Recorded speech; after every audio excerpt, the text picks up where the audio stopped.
Euzu billahi mineşşeytanirracim. Bismillahirrahmanirrahim. Elhamdülillah ve salatu ve selamu ala Resulillah.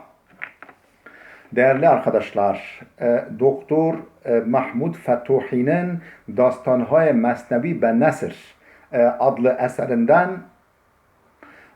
Farsça dersimizin 7.sini yapmak üzere birlikteyiz. Geçen dersimizde tam olarak Keştirani Meges, Keştirani Meges yani kara sineğin kaptanlığı adlı başlıklı hikayeye gelmiştik. Kaldığımız yerden okuyoruz. Diyor ki Megesi ber pere kahi nişist ki an pere kah ber idrar xeri revan bud. Megesi bir kara sinek ber pere kahi nişist. Bir saman çöpünün üzerine oturmuş. Bir saman çöpünün üzerine yerleşmiş bir kara sinek ki an pere kah ber idrar xeri revan bud ki o saman çöpü affedersiniz bir eşeğin idrarı üzerinde yani eşek idrarını yapmış. O eşeğin idrarının üzerinde akıyordu, yürüyordu. Efendim bir sinek de o saman çöpünün üzerine konmuş. Meges mağrurane ber idrar xer keşti mirand ve mi goft. Meges o sinek mağrurane mağrur bir şekilde böyle kendi beğenmiş bir şekilde ber idrar xer keşti mirand ve mi goft.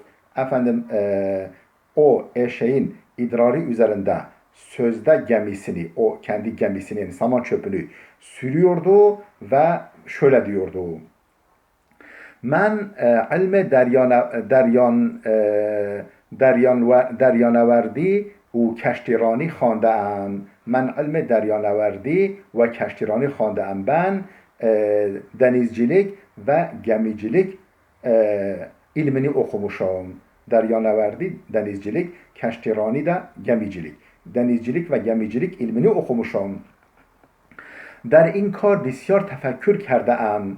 Efendim bu iş üzerinde çok düşünmüşüm, çok tefekkür, akıl yani kafa yormuşum bu denizcilik ve gemicilik üzerinde. Bibinid این دریا و این کشتی را و مرا ki چگونه کشتی میرانم.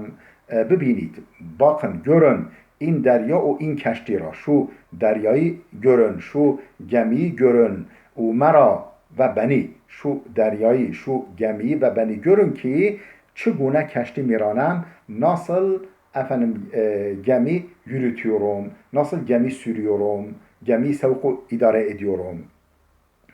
O der zihne کوچک خود بر سر دریا کشتی میراند آن ادرار دریار بی ساحل به نظرش می آمد و آن برگ کاه کشتی بزرگ.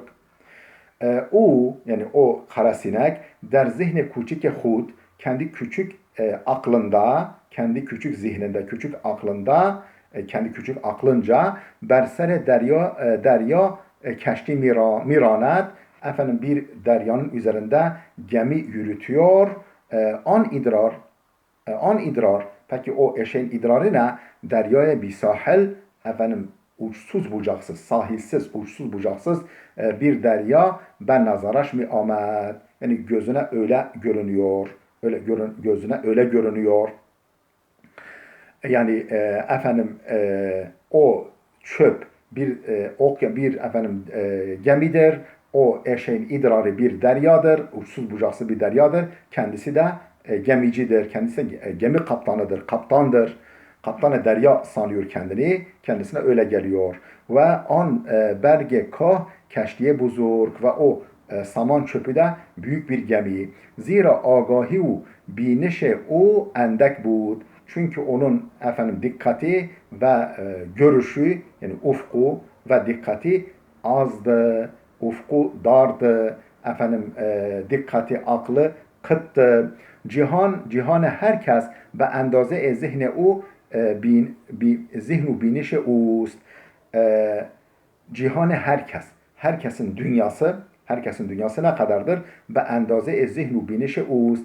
Kendi efendim zihin ve bakış ve bakışının ölçüsüncedir. Herkesin dünyası kendi zihni ne kadarsa, aklı ne kadarsa ve görüşü ne kadarsa o kadardır onun dünyası. Adem mağruru keç endiş manend in megez است. Adem mağruru keç endiş. Gururlu, kendini beğenmiş ve çarpık düşünceli adam manend in megez است. O sineyi andırıyor. O sinek gibidir. Ve zihneş be endaze eder ki idrar Allah berge ka ve zihneş ve onun zihni de be endaze eder ki idrar Allah ve berge ka. Onun zihni de ne ölçüdedir? Be endaze der ki idrar Allah. Şeyin idrarını kavramak ve berge kah ve eşeğin idrarını ve saman çöpünü kavramak ölçüsündedir. Yani o kendi mağrur adam aslında kara sineğe benzer. Kendisini bir şey sanır. Mevlana işte ne kadar güzel anlatıyor. Kendini beğenmiş bir insanı ancak bu kadar güzel tasvir etmek mümkün. İşte Mevlana bunun için büyük değerli dostlar. Mevlana'nın gerçekten değerini bilelim. Mesnevisini baştan sona kadar okuyalım. Sosyal medyada, sağda solda onun hakkında ileri geri konuşanlara kulak vermeyelim. Bir hakikat danesi, bir harman yalanı, iftirayı yakar. Mevlana'nın hikayeleri işte bu kadar ibretli, bu kadar ders dolu, bu kadar yol gösterici özelliktedir. Dersimiz burada dursun. Gelecek dersimize kadar inşallah 6. hikayemizi okuyacağız. Allah'a emanet olun.